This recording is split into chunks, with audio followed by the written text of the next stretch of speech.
Hey guys, and welcome back to my channel. So another year has passed. As a cinephile, just like last year, I have to show you every single new movie I watched in 2023. So I did this video last year as well, and I uploaded it this summer, which is really embarrassing. So if you haven't checked out that video yet, be sure to check out that video. By new movie, I don't mean like movies that are like newly released in 2023. So this is a list of every single movie that are new to me. So every single year I will make these kinds of like paper like lists, and this year I watched 52 movies that I haven't seen before. Not as much as the past years, but still saw a lot of masterpieces. But without further ado, let's get into this video. The first film that I saw in 2023, I think I watched it on the first day, January 1st, was Tomorrow Never Dies. Okay, towards the end of 2022, like December of 2022, I started falling into my Michelle Yeoh obsession. Her hair in that film, so like smooth, but like I can't. So Michelle Yeoh kind of brought me into kind of a Chinese slash like Hong Kong cinema phase. Okay, people are not gonna get mad at me at this. Being like a Chinese person, I haven't really seen a lot of films from like my like culture, which is really bad, and that sort of changed this year. And the second film that I watched, another Michelle Yeoh film, was Police Story 3 Super Cop. So I think it's a trilogy, I think, the Police Story trilogy. I never saw the first two Police Stories, and I actually really had a blast watching it. I can't really remember the specific plot, but like the action and like the dialogue and like the facial expressions of the characters I remember was just so funny. Like, it was hilarious. The third film that I watched this year was The Menu. These like kind of sort of rich people that has like complicated pasts going to this private like island to like have this exclusive fine dining experience. Oh my gosh, it's so disturbing, but it was really interesting nonetheless. It kept me like really invested and like hooked all along. So I think a day after I watched the film, I had like a McDonald's cheeseburger for dinner. So yeah, if you watch the film, you know what I'm talking about. And the fourth film I watched was The Song Sisters. It's with Michelle Yeoh again, Maggie Cheung, and Vivian Zhang Wang. I forgot her name, I'm so sorry, but like these three gorgeous women like playing the Song Sisters, three really famous historical figures in like Chinese history. It's such an epic film. Cinematography was absolutely like beautiful. I guess it's a semi-spoiler alert, so maybe skip 5 seconds, but like this shot is so gorgeous and it conveys so much, you know. The fifth film I watched was Phone Booth. It's one of those films where like the setting didn't really change, but it's so interesting that it hooks you in immediately and like keeps you interested throughout, you know. I think on the same day we watched a film called 新龙门客栈. I don't know, I think it's called The New Dragon in English. It's a little bit ridiculous. It's a tiny bit overwhelming.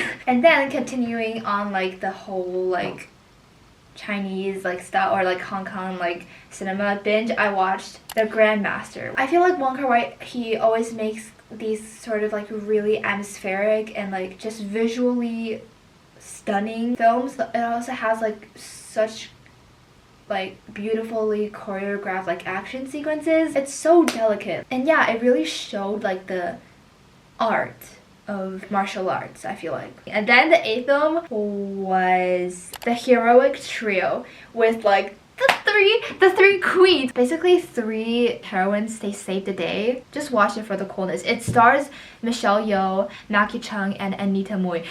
Then I watched 流浪地球2. It's The Wandering Planet, right? And then I watched 满江红. I honestly forgot what it was called in English. I really love the pacing of this film. It has like a rhythmic like pace. The plot is so like intricate and detailed and like full of like plot twist, you know. So it got me really hooked. And then I watched Wing Chun. Yong Chun, like Wing Chun. It's another Hong Kong film with Michelle Yeoh. Are we surprised? Michelle plays this woman in this village that is an expert in the like the Wing Chun like fighting martial arts skill, like a Yong Chun like Quan, you know. Oh my god, the 12th film I watched this year was In the Mood for Love. I'm gonna contain myself and talk about the characters later, but like the cinematography was so pretty, it was so beautiful. The two main characters played by Maggie and Tony in the film, they're kind of like longing and kind of like yearning. And also the costume design, Maggie's like qipao, it's so gorgeous with mixed with like the backdrops, the cinematography, like the subtlety of it all, like unspoken chemistry, you know. And then I watched Guillermo del Toro's Pinocchio, and it's another gorgeous film. I saw a behind the scenes documentary of this film and it's mind-blowing. The amount of like props they use, the versions of the characters. And then I watched the sequel to the Heroic Trio, which is the Heroic Trio Executioners. Let's just say that I'm kind of like unsatisfied with the ending, but we'll not get into that because we'll not step into spoiler territory here. What I loved about this one compared to like the first one was like the bond between the three heroes. In this film, they're practically like sisters. The chemistry! And then I watched another Michelle Yeoh Hong Kong film called Ajin. I think it's called Akam in Cantonese. Not talking about how it's delivered, how it's conveyed, but like I feel like the setup of the story, like the premise, was really like interesting to me. Michelle Yeoh plays this stunt woman that works on an action movie, but like towards the end of the film, it sort of like steered away from like the whole stunt woman thing. It kind of like warped into a different story, which was kind of strange, but like it was Michelle Yeoh nonetheless. And then I watched another Hong Kong film, but this time not with Michelle but with Tony Leung. And oh my gosh, I can't remember names. The Liu Dehua, what's his name in English? Andy? Internal Affairs. Right. Again, I really love the setup of this film. It's about like the police are trying to like investigate a gang. One of the police, like an agent or something, Tony Leung, he was disguised to be a part of the gang so that he can like watch them. And like at the same time, one of the men from the gang, who was played by Andy Lau, he was disguised as the police. It like holds your breath. I feel like it keeps you on the edge of your seat sometimes, and it's kind of dark, pretty interesting. And then I watched Shang-Chi and the Legend of the Ten Rings. And believe it or not, this is the first Marvel film I've ever seen. Guess why? Because Michelle Yeoh's in it. And also Tony Leung. I actually had fun watching it. It's funny, it's action, cool. As you can see, I'm still not really a Marvel fan. Then I watched a Zhang Yimou film called Hero, 英雄 in Chinese. As you can see, we're kind of slipping into the Maggie Chung Tony Leung phase. The use of color for like the cinematography was like what I loved most about the film, because it's just so beautiful to look at, and I haven't really seen any film shot like that, so yeah. Oh my gosh, and then the 19th film I saw this year was 甜蜜蜜! Comrades, Almost a Love Story. I watched this film on February 24th. It was a Friday, and I had just came back from a Cantonese dinner. It's so wholesome.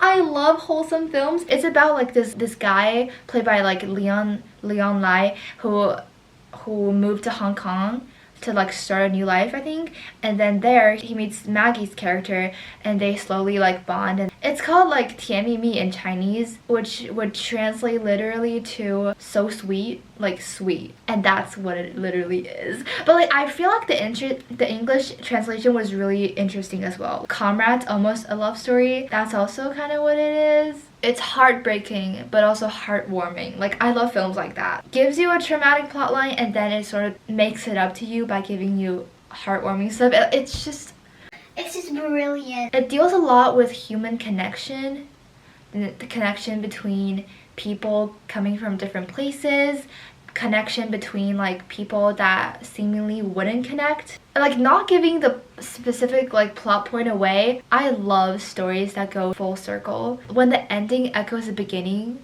like those kinds of like plot structures. I I love those kinds of structures. Okay, so I'm gonna stop. And then the 20th film I watched was Chungking Express, 重庆森林. It's another Wong Kar-wai film because I was still in the phase. And this one is also really atmospheric and it has like the vibe to it. It's about sort of these individuals in Hong Kong also connecting together. It also has this sense of nostalgia to it. Oh my gosh, I just thought of something. This is kind of like off topic, but I feel like Wong Kar-wai, a lot of his movies are about like kind of like lost like individuals, you know, wandering through life. And it's also kind of like the Japanese author like Haruki Murakami. Like I read some of his like stories in English class. It's of course it's more like eccentric and it's more like deals with more like fantastical, strange mental stuff than Wong Kar-wai's films, but like I feel like their styles and their ways of storytelling and their focuses on things in society are kind of similar. But yeah, that was just a random thought that just sprung up, and I'm so sorry. It's getting really dark even though it's only 5 p.m. so I'm gonna open the lights. And then I watched Romeo and Juliet. The one with Leonardo DiCaprio and Claire Danes. We actually watched it in English class because we read Romeo and Juliet. You know, after reading like the play, I did not expect the film to adapt the play in that way, with like in the modern time and like with kind of like over the top action. Despite that, I actually had fun watching it. So yeah. And then I watched a film called 天下无双, and I think it's called A Chinese Odyssey in English. It's one of the funniest films I saw this year. It's with Fei Wang and Tony Leung. I know those people again. I feel like the plot is sort of like all over the place, and so I don't remember that much, but it's fun. And then I watched The Goonies with Ke Huy Quan. I think that was after Ke Huy Quan won the Oscar, so he talked about The Goonies a lot in his like interviews and stuff, so I wanted to watch it. And it also has like the Sean Astin who played Sam in Lord of the Rings, and You know I love Sam. it's a fun movie. And then I watched another Hong Kong film called 真的爱你, which I have no idea what it's called in English. I actually didn't mean to watch it. It just played in the movies channel. And then I spotted Maggie, and you know I'm a simple girl. I see Maggie, I stay. Yeah, the highlight is Maggie in the film. And then I watched the first TV series that I watched in 2023, which is Brush Up Life. It's this Japanese series about this woman who died. I think it's not a spoiler. It's about the woman who kind of relives her lives over and over again each time after she died. It's a really, really interesting concept. It's actually the first Japanese show I've ever seen. One of my favorite parts was like the humor in it, and also how natural everyone is. Like I feel like I'm actually watching like friends having the time of their lives, and I think that's because the actors had the time of their lives filming the show. And then I watched After Sun, and I actually did not finish it, but I still counted it as one of the films I watched last year. Yeah, I feel like I kind of had to watch it again to like have more opinions on this, so I'm just gonna move on. And then I watched another show. This time it's a Korean show called Sky Castle. I did not finish the show. I watched like half of it, I think, or not even half. But like the story behind me watching this show, because I've never watched K-dramas before. One day I was scrolling through Twitter, and then I saw this person posting a picture of Kim Soo-young. I'm so sorry if I butchered that name. And I was like, and I started looking at more of her pictures, and I was like, even more. I asked my mom, and she told me that I can watch this show that she's in. Sky Castle is this like place, a lot of like families live there, and like the parents are basically obsessed with getting the children in the best universities, or like for the children to be doctors. They're brainwashed in a way that they think that it's like the only path to success, but it also might like actually be the truth of the society, like how they're trapped inside this cycle of like studying, people like studying for the sake of studying, for the sake of testing, and not actually trying to learn stuff. The actress that I talked about plays this tutor that kind of helps these families children get into these like universities with like kind of like extreme ways. I think I did not finish the show because I was kind of like creeped out by it. The drama between the families and the parents, especially the moms, and like the involvement of this tutor, the whole thing, it's just kind of too creepy for me to handle. And then I watched another show, this time called Silo, and it stars my favorite, like, Rebecca Ferguson playing this badass mechanical engineer. I actually filmed a character art video talking about the show. I really enjoyed this show. I looked forward to it every single Friday when I was releasing back in May, and I was just really invested in the show. It's so suspenseful, has so many like mystery boxes. And then I watched another show. I was in the show binging month, and I watched American Born Chinese for Michelle. It's fun, but I kind of got bored watching it. Oh gosh, I'm gonna completely butcher this. Oh my god.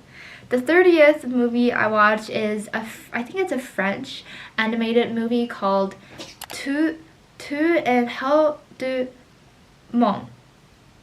It's about like this girl who, her grandfather is an Arctic explorer, and this girl who is really adventurous, she went there in search for her grandfather, who like others believed was like lost. And then I watched Gaslight, the classic with Ingrid Bergman. I was falling into my Ingrid Bergman obsession along with my Rebecca obsession, you know the similarities between the two. And then I watched a Chinese animated film in the cinema called 长安三万里. It's about like ancient poets from the Tang Dynasty, I think. It really shows like the grandness of like ancient Chinese poetry. And then on July 14th of the year, I watched Mission Impossible Dead Reckoning Part 1. I'm too exhausted to get into that state of rage and delusion that I've been feeling like months after I watched it. Again, I have a whole like character art video where I drew ill stuff. I'm not gonna step into the really dangerous spoiler territory that this film has. And then I watched Notorious with Ingrid Bergman and Cary Grant, directed by Alfred Hitchcock. And I feel like Mission Impossible sort of based like some of Ethan and Ilsa's storyline on Notorious. Okay, and then the 35th film that I watched last year was Barbie. Before watching Barbie, I was really wondering how they're going to make up this whole story based on this doll. It completely exceeded like my expectations and went far beyond that. Like, I loved Barbie so much. It's another one of my favorites of this year, and I just have to say, Greta Gerwig never misses. I also wore pink that day to the cinema, which I haven't done in a long time. I haven't worn pink in a long time before that. I kind of really hope that Barbie wins like a Best Original Song Oscars or something. And then I watched Braveheart, and I absolutely love the soundtrack. So beautiful. It's by James Horner. And then I watched The Fabelmans actually on the plane. I think it's a beautiful story. I think it's really inspirational, motivational, since I also am interested in like filmmaking and storytelling. And then I watched the first episode of the documentary that was like narrated by Rebecca Ferguson, Wild Scandinavia, and it was like really good timing as well, because I watched it right after coming back to Beijing from Sweden. Who wouldn't want to hear Rebecca's voice? Her voice! And then I finally completed my Barbenheimer journey and watched Oppenheimer in IMAX, of course. I've always loved Christopher Nolan. For me personally, I was really astounded by it. I think the sound design and the cinematography and the acting really got me really captivated.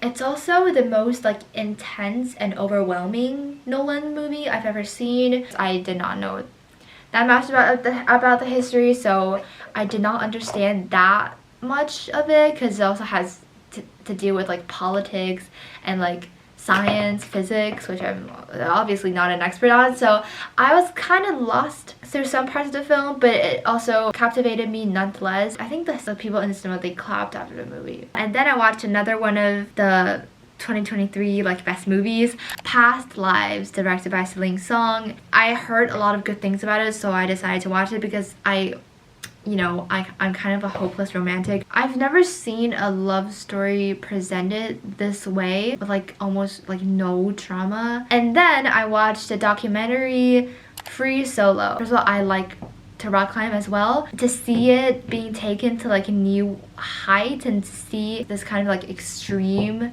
type of rock climbing was so like exhilarating and like thrilling, but also scary to watch. Like I was, my palms were like sweating so much. I loved how it's a study on his like mind, you know, what it takes for this guy to like solo El Cap, like what it takes for him, what it takes for his loved ones. And also, fun fact, I actually met Alex Honnold at like a fan meeting event in November of last year. I got him to sign my chalk bag and it was so nice. I'm gonna treasure my chalk bag forever. And then another film that we watched together as a class for like our documentary and analysis thing was For Sama. It's kind of like in the first person perspective. It's about this mother who is in the midst of the Syrian like conflict, who kept a record of like a lot of things that happen in the city. It's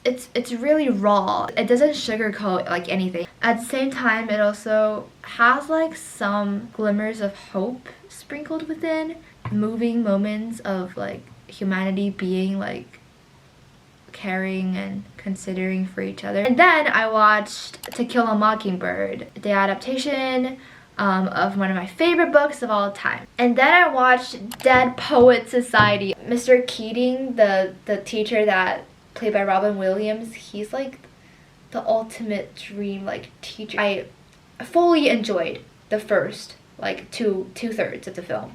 But then when that thing happened, it like shattered me. Like I did not expect that, if you know you know, to happen at all. I thought that it would be, because everyone said it was, I thought that it would be like a nice feel-good autumn atmosphere, feels, vibes, literature, motivational, carpe diem, seize the day, like nice little warm film.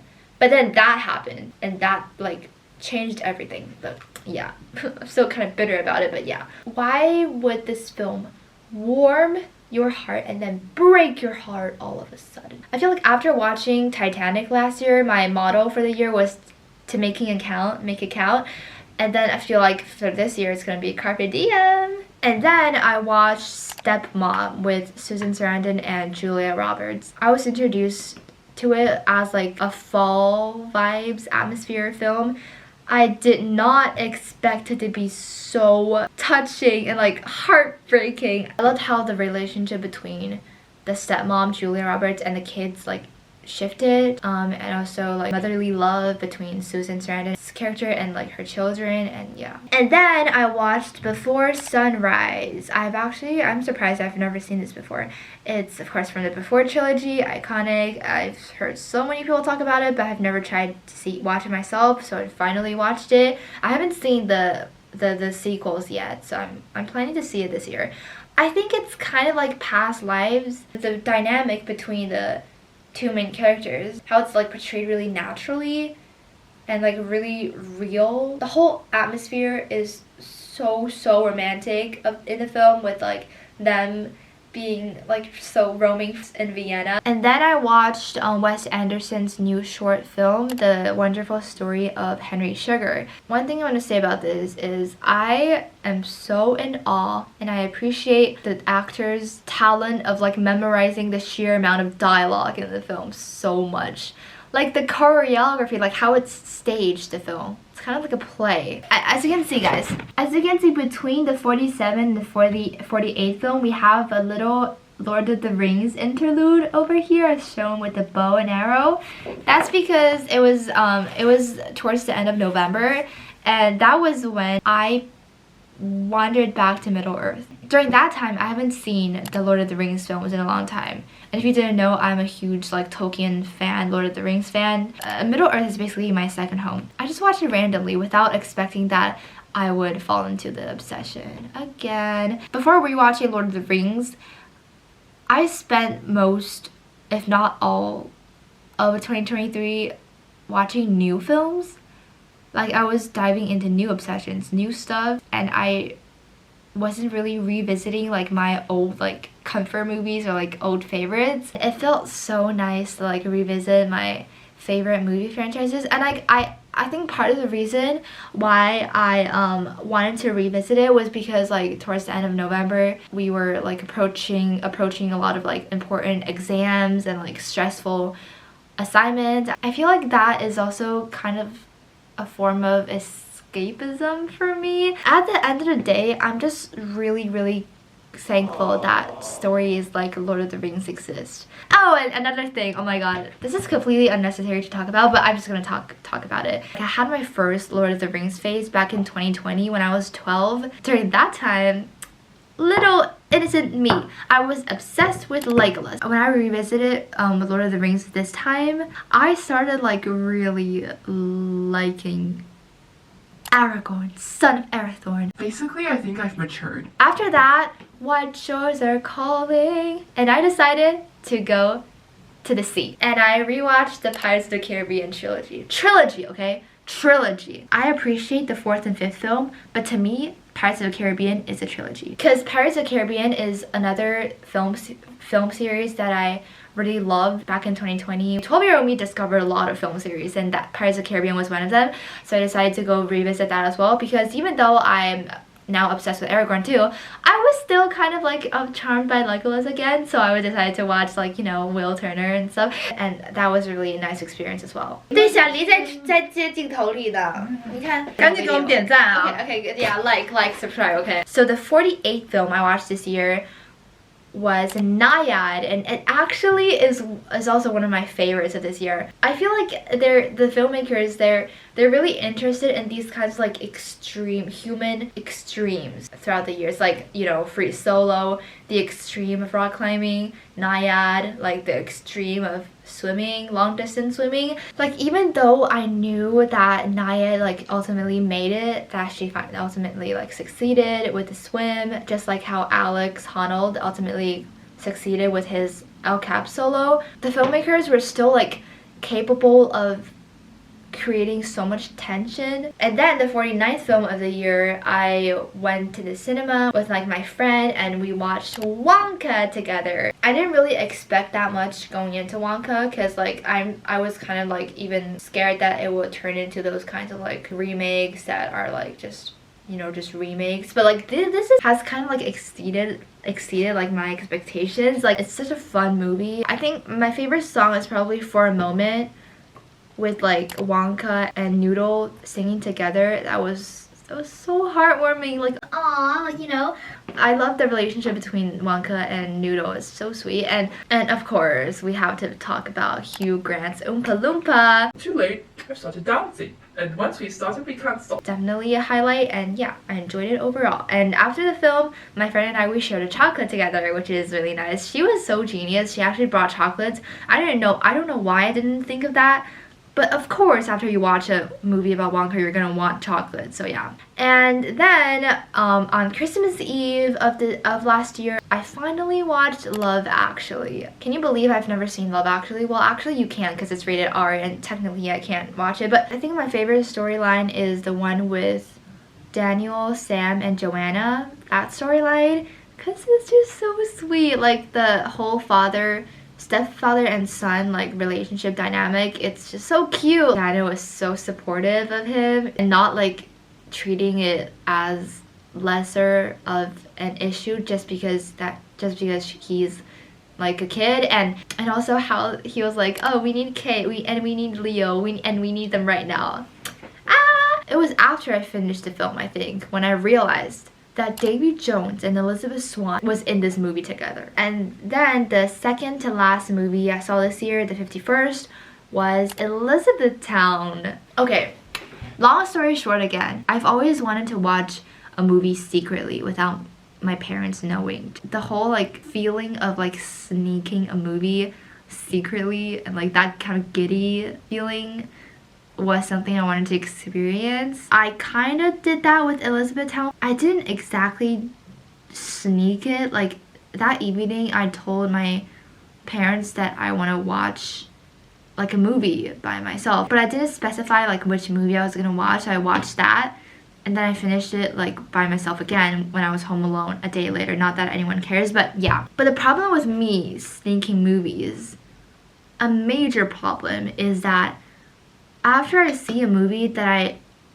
even if I like it a little bit, I am not gonna shut up about it. I'm physically unable to contain myself from revealing to my parents eventually that I sneaked that movie. So, you know, a day later, I told my mom that I sneaked Elizabethtown, and she was like, huh. Despite it having sort of like certain sad elements, of course, because it's a tragic comedy, it's still like such a feel-good movie, especially like in the last 1/3 of the film. And that film is also the film where I learned about the manic pixie dream girl. Like, I did not really know about this trope or like this type of character before. I understand like the issue with this trope, but at the same time, I feel like we all need a Claire in our lives. Not spoiling anything, but I loved the road trip sequence, the road trip scenes. The film also includes Moon River. How am I not gonna like it? Okay, guys, we're finally at the last film that I watched in 2023,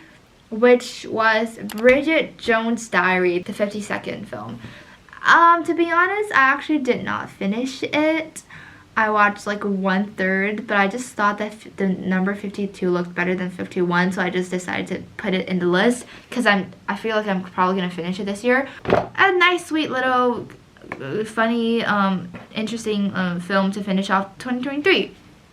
And guys, we're finally done. Those are all of the 52 new films that I watched in 2023. My throat is dying. I hope you like this type of video. I hope it's not too long. I hope it's still entertaining despite its like length, and I hope that you can stand my rambles. But yeah, overall, a nice year for films. I'm glad that I discovered like the beauty of Hong Kong cinema and also Chinese cinema. I totally enjoyed Barbenheimer summer. It was such a good time for like movie lovers. I'm glad that I watched some new shows that I haven't seen. I'm not glad about Mission Impossible Dead Reckoning. Yeah, I would say, yeah, nice year for films. Not as much as the past years. I feel like the collection of films that I saw this year, it was not as epic per se as 2022 because I don't know what happened with me in 2022, but it was just like the year for films for me. Like, I discovered Mission Impossible, I discovered